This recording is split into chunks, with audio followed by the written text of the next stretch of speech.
પુરવઠા વિભાગના નાયબ મામલતદાર, પણ ક્યાંના? વિસાવદરના. પુરવઠા વિભાગના નાયબ મામલતદાર વિસાવદરની અંદર જે ફરજ બજાવે છે એ આજથી રજા ઉપર ઉતરી ગયા.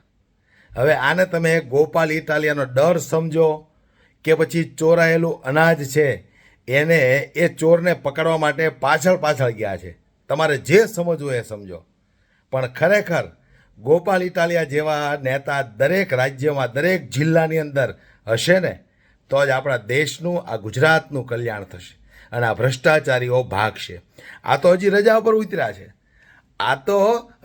ઉપર ઉતર્યા છે.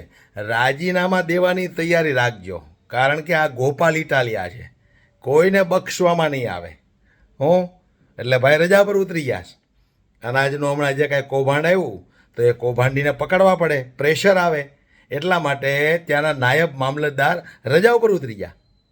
વિચાર કરો તમે, આ કેટલા લોકો ભ્રષ્ટાચારીઓને બચાવવાની કોશિશ કરે છે.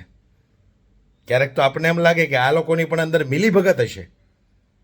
પણ કહેવાનો મારો મતલબ એમ છે દોસ્તો કે દરેક શહેરની અંદર લોકો જાગૃત થશે ને તો જ આ ભ્રષ્ટાચારીઓ ભાગશે. એટલું યાદ રાખજો. માટે તમારી અંદરનો જે સૂતેલો આત્મા છે ને એને જગાડવો ખૂબ જરૂરી છે દોસ્તો.